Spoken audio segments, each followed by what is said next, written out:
Hey guys, thanks for joining us here at Salty Ginger Talk. If you're a returning listener, great to have you back. If you're new to the channel, I'm really glad you joined us. Hope you like what you hear.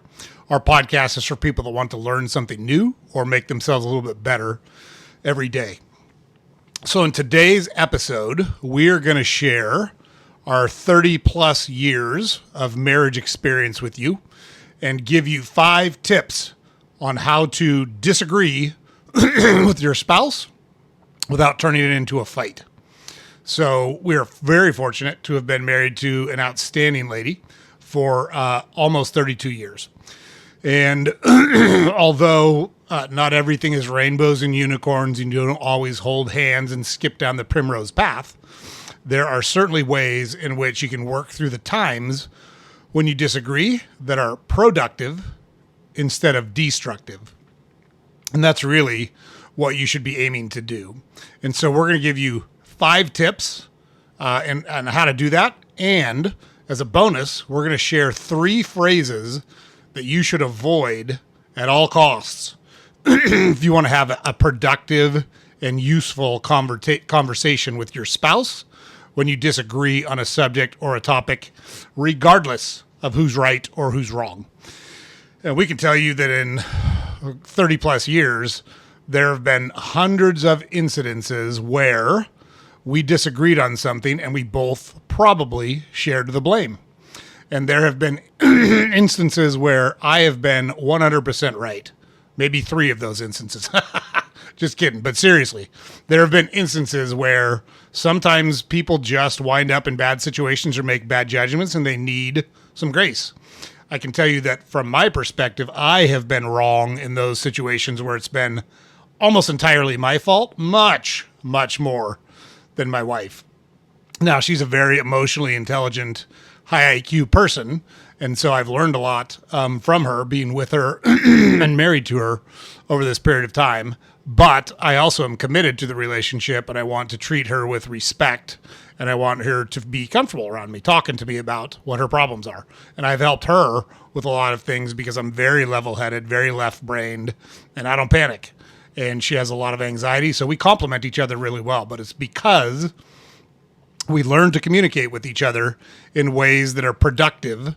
And when it's all said and done and the dust settles, nobody is holding a grudge because their feelings are hurt because of the way we work through these things. So that's the whole point of today's episode. We're going to share that with you. We hope you find it useful. Let's just jump into it right now. So tip number 1. Always assume positive intent from your spouse. So, if somebody says or does something that can be interpreted one of 2 ways, and one of those ways is good and positive, and one of those ways is bad and negative, assume that they meant it in a good and positive way until you're able to verify, yes, in fact, they did mean it in a good and positive way. Or maybe you discover, hey, they're out to get me, and it was meant to be bad and had bad intent. And you can work through it from there. But don't go directly to, this is a problem, I need to confront it, and go in knives out. It's a bad approach. It's rarely the right way to go, and you want to avoid that. Assume positive intent before you jump into things. So, what not to do to assume in order to assume positive intent, do not do these things. Don't say these phrases. Why do you always do this? Wrong. Bad start. We're off to a bad start. It's accusatory. It puts them on the defensive. It doesn't give them room to explain themselves. Bad start. We want to avoid that type of phrase at all costs.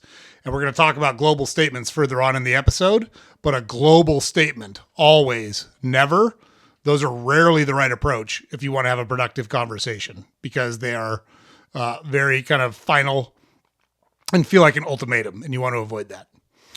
Second, I know you don't care about my opinion anyways. I know you don't want to solve this. I know you don't have good intent.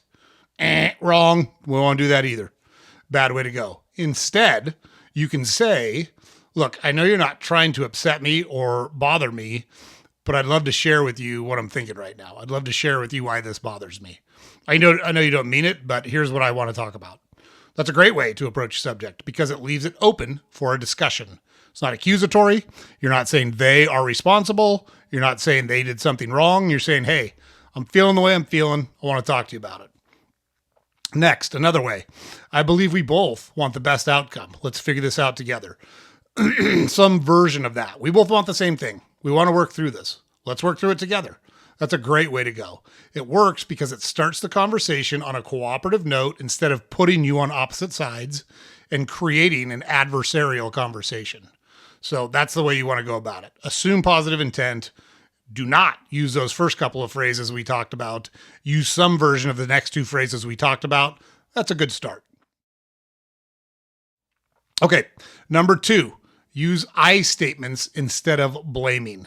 So, what does blaming sound like? You never listen to me. I always say when someone says that to me, my response is always, what? By the way, if you really want to torque someone, you can do that. You never listen to me. What's that now? So I actually do that now with my wife. Well, she'll say something that she knows I don't want to hear, or she's asked me 2 times before and I haven't done it. And I'll say, what's that now? It's a joke for us because she knows I'm joking around about it. But seriously, you never listen to me? Bad approach. Bad approach. And I've seen both men and women do this. These are not germane to gender. Both men and women can get butthurt real quick. And that is not the way to approach a conversation that you want to have with your spouse, your boyfriend, girlfriend, your significant other. Not the way to go. You're so inconsiderate. Well, that could be true. Like, that could be a very valid argument for me. What my wife could use against me. Like, you're very inconsiderate. She is much more empathetic and thinks of others much more than I do just by nature. And then she's honed those skills over the years, and she's a master at it. So she's much more considerate than I would ever be capable of being. But she never says that to me. She'll say, I don't know if you know this or not, but when you do that, this is the way it's perceived. And that makes me stop and think. That makes me think, oh, you know what? That's a good point. I never thought about it that way. Because when someone comes at me, I generally try to assess the words that they're saying and not the way they're saying it. But that's not the natural inclination for most people. Most people go on the defensive when you say you're inconsiderate or something similar to them. So just avoid those things. There's no reason to possibly push the conversation to a negative place right off the bat. Instead, you can say a phrase like, I don't feel like you listen to me unless we sit down and talk about things. Or I don't feel like I'm getting my point across when you're not looking at me when I'm talking to you. That's very different than you're so inconsiderate. You just don't listen. Like that's a bad approach. See the difference between the two? Another one would be, I'd love to grab some time, or I'd appreciate it if we could sit down and talk through issue X when we both have time to focus and have a meaningful conversation. Right? That doesn't put them on the spot. You're not demanding an audience right now. You're not dictating the terms by which the conversation will be had. You're getting the issue out on the table, and you're giving an opportunity for everybody to talk through it and come to a good spot. So that's a much better way to go. What that does is it allows you to focus on your feelings and the issue that you're trying to resolve rather than attacking your spouse and or their character. So those are both really good approaches. Okay. Number 3, if you need to, take a break. You don't need to set an arbitrary deadline that says, I need a resolution on this by this time. And so you also don't want to end the conversation until both of you feel like you've had a productive conversation. And in fact, there's been many times where my wife and I have had a conversation and we think the conversation is done, but one of us will say, you know what? I don't think they got me where I need to be. I don't think I'm done yet. I think we need to talk about this more. Got it. So this is the chain's only as strong as the weakest link. You're only done with the conversation when both people walk away from it feeling good about the conversation. You might not even have a resolution to the issue, but at least you feel like you've started working on it and you've started talking through it together and you've made some progress. So that can be good. So if you do need to take a break, here's things not to do. I'm done talking about this and storming out. By the way, I used to do that a lot. It's not good. It doesn't work. It makes people resent and feel unheard. So absolutely something I used to do. I don't do it anymore, but it's bad. Don't do it. Not a good way to go. we're done talking about this. No, we're not. So you've got to stay in it until you both get the resolution you need. Next is the old whatever. Believe what you want. Another version of that women use a lot is fine. Yeah, fine. And when a man hears fine, he sleeps with one eye open. In fact, he probably rents a hotel room to make sure he'll wake up the next morning. So whatever, fine. Avoid those words at all costs. They're not useful. They're not helpful. If you need to take a break, you can instead say, I want to think about this a little bit. I want to give it the attention it deserves. I need some time to process. I need some time to clear my head. I need some time to wrap my mind around it. Perfectly fine. Most people respond really well to that. Can we come back to this in a half an hour? Can we take a walk and take a break and revisit this when we come back? That's a good way to get a pause, to collect your thoughts, to clear your head, and still allow for the conversation to continue without, fuck off, I'm out of here. I'm done talking about this. So see the difference? Big difference. Now, a lot of times, like nobody, if you're in a relationship, that's the person you care the most about. So that's good and that's bad. You care more about them than anyone else in the world. That means they can piss you off more than anyone else in the world because you care about what they think. You want them to be happy. You want them to think good things about you. So it can be emotional when you're having these conversations. You've got to learn to tamp the emotion down and stay focused on a good approach so you can have a successful conversation. And taking a break can help you prevent saying things in the heat of the moment that you'll regret later. Because it's really hard to unring the bell or put the toothpaste back in the tube when you've hurled a personal invective at somebody. They're going to remember that, and they're going to think, hey, you might have been upset, but you were upset, so you actually didn't have time to stop from saying what you really think. And so now I know what you really think, and that's going to cause you problems down the road. Well, a lot of times it's just emotion talking. You don't really think that. You might in that moment, but it's not how you feel. But because you've lobbed it out there like a grenade, it's going to go off. And it's really hard to walk that back once it's happened. So remember those other phrases, the second set of phrases we gave you if you need to take a pause from the conversation. Okay. Tip number 4, try to understand their point of view before you push your point of view. So if your spouse comes to you and says something, here's a couple ways not to respond. It really upsets me when X, whatever X is. Do not say, you're wrong and here's why. And launch into your point of view, explaining why you see it very differently and your way has to be the right way. Not a great approach at all. Or, I don't care what you think. This is just how it is. Wrong, bad. We're not doing that. That's a terrible way to go. Shuts down the conversation, makes them feel like you didn't listen to anything they said, didn't hear anything they said, don't give a fuck about anything that they said. And that's not where you want to be if you want to be in a useful, productive, happy relationship. Instead, here are some things you can say to try to get more information out and make sure they fully express their point of view before you even start talking about your point of view. Number 1, can you help me understand X? Can you help me understand why this is important to you? Can you help me understand why you feel this way? Can you help me understand what makes you think this, that, or the other? That gives them a wide berth to talk even more about what they're thinking and get their point of view fully exposed so you can understand their point of view. Or you could say, hey, you sound very frustrated. Can you tell me more about why you're feeling frustrated? Right? You're acknowledging their feelings. It shows you're listening. It shows you're cognizant that something is not right and they need to talk about it, and gives them an open-ended invitation to continue talking about their challenge. So avoid those first 2 phrases. You can use those second 2 phrases. And remember, that encourages openness, and it makes, the most important part about this is it makes your spouse feel valued. They know you're listening. They know you care. They know you want to work through this with them. And that's a much more productive environment in which to have these conversations. Tip number 5, focus on finding a compromise or a solution, not a winner. Like, this is not MMA. This is not one person walks out of the ring victorious, one person walks out with their head hung in shame. That's not the approach. So let us give you some phrases to avoid setting up that type of zero-sum conversation with your partner. Somebody wins, somebody loses.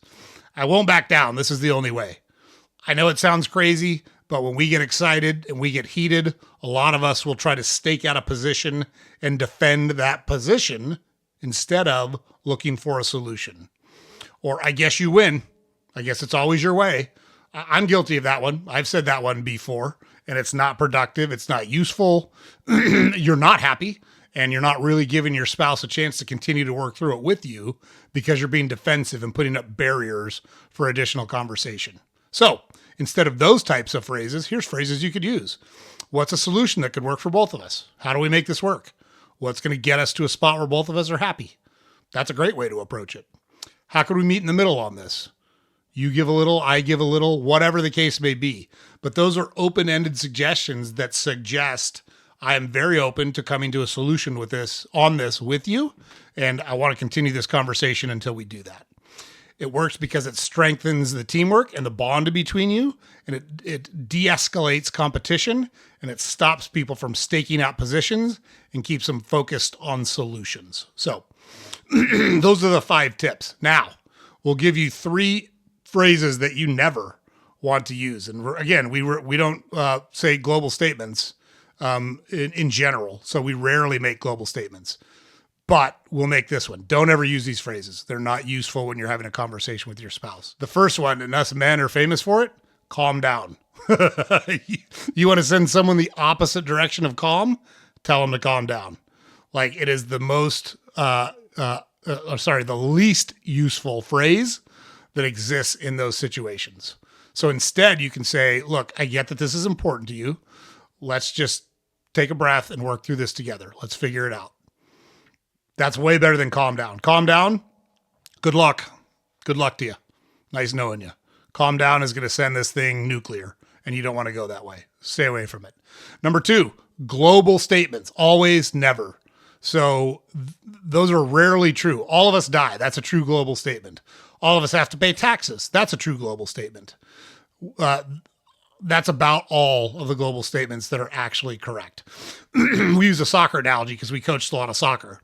And believe it or not, back in the day, I was a very good soccer player. And when I coached kids, I had a coach tell kids, never kick the ball with your toe. And I said, ooh, yeah, we don't want to give them absolutes. He said, well, we don't want them to kick the ball with their toe. I said, okay, let me give you a scenario. The ball is rolling across the goal mouth, and the only way that our player can punch it into the net to score is to slide and stab it in with their toe. Do you want him to do that? He said, well, yeah, absolutely. That's what you just told him not to. You gave him an ultimatum. Don't ever kick the ball with your toe. Now he thinks it's like illegal. So global statements really confine where you can operate and what you can do. So instead of a global statement, say, when you do this, or when at the times this happens, it makes me think or feel this way. Sometimes I feel like you do this a lot. Sometimes I feel like this is your go-to. Sometimes I feel like you default to this option. Let's talk through it and see how we work through it. That's way better than a global statement. So avoid global statements whenever you can. The last one, that's ridiculous. That's crazy. You're ridiculous. You're crazy. You're unhinged. Nope. Talk about accusatory and personal attacks. Like, that is not a way to set an environment for productive conversation. Instead, you can say, I heard what you said. Got it. I see it differently, but I want to understand where you're coming from. I want to understand your perspective better. Acknowledge it. Acknowledge that you see it differently, and that's okay. My wife and I don't see everything the same. Not even close. And that's good. I would never be married to someone who did not have a substantial character, was not their own person, did not stand up and fight for what they believed in, even if it's different than what I believe in. So, for example, during COVID, there was no chance I was ever getting that COVID shot. I still have not gotten that COVID shot. But my wife had different reasons for wanting to get hers, not because she thought it would protect her, but because she thought it would protect other people. Got it. I drove her to her appointment. Sat in the car and waited for her to make sure she was okay, and drove her home. I didn't have to agree with her. I didn't have to talk her out of it. It's not my place to talk her out of it. She's a grown woman. She gets to do whatever she wants. She doesn't have to explain it to me. She also didn't try to convince me to go in with her and get the shot. She respected where I was coming from. I respected where she was coming from. We saw it differently. We got to a resolution that worked for both of us. What we didn't say is, you're crazy. That's nuts. You're wacko. Not useful at all. So avoid those three phrases. Avoid them because nothing good is going to come from them. So that's the episode for today, guys. Just to quickly recap the tips that we gave you. Assume positive intent. Statements instead of blame. I statements instead of blame. Take a break if you need to. Do it in the right way, but take a break if you need to. Try to understand their point of view before you start expressing your point of view. And last but not least, look for a compromise or solution, not try to win the argument. So those are the tips. Hope you guys find this useful. We are able to communicate very well with each other, and we have been for a long time, but it's because we worked at it. It's because we show each other respect. It's because our relationship is important to us, and my wife wants me to be happy, and I want her to be happy. So if any of those last things I said aren't true, I think you got to take a long, hard look at your relationship and try to understand why those things aren't true. Maybe there's something that's happened in the past you need to work through. Maybe you're just mismatched with the wrong person. I don't know. But I can tell you that if you don't care that way about the person you're with, it's not going to go well for you. It's just not. And I speak from 30 plus years of experience here. So I'm not a doctor. I'm not a psychologist. I didn't stay at a Holiday Inn Express last night. But everything I just said, I know is true from 30 years of experience. So, yep, that's it, guys. Those are the tips. Hope you guys find those useful. James puts it up over here every day. Don't forget to go over our website, saltygingertalk.com. All of our podcast episodes are available there. All of our links to our social media accounts are available there. And we publish a newsletter every weekday that you can subscribe to on our website. We do 3 current events. We do a tip of the day, a quote of the day. It's a quick 5-minute read. We have a little bit of humor in there. So it's a fun way to stay in the know and start your day off. And if you want to subscribe, you can do that on our website. Also, don't forget to like, comment, subscribe to our podcast on whatever channel you consume it on. Hope you found these useful. Take it from a guy who's not a touchy-feely guy, but has been able to keep an awesome lady around for over 3 decades because I follow a lot of these rules, and I've learned over the years how to have productive conversations and help her get to be where she needs to be, and she helps me get to where I need to be. So hope you find it useful, guys. Everyone have a great week. Thanks for joining us here. We'll see you on the next episode.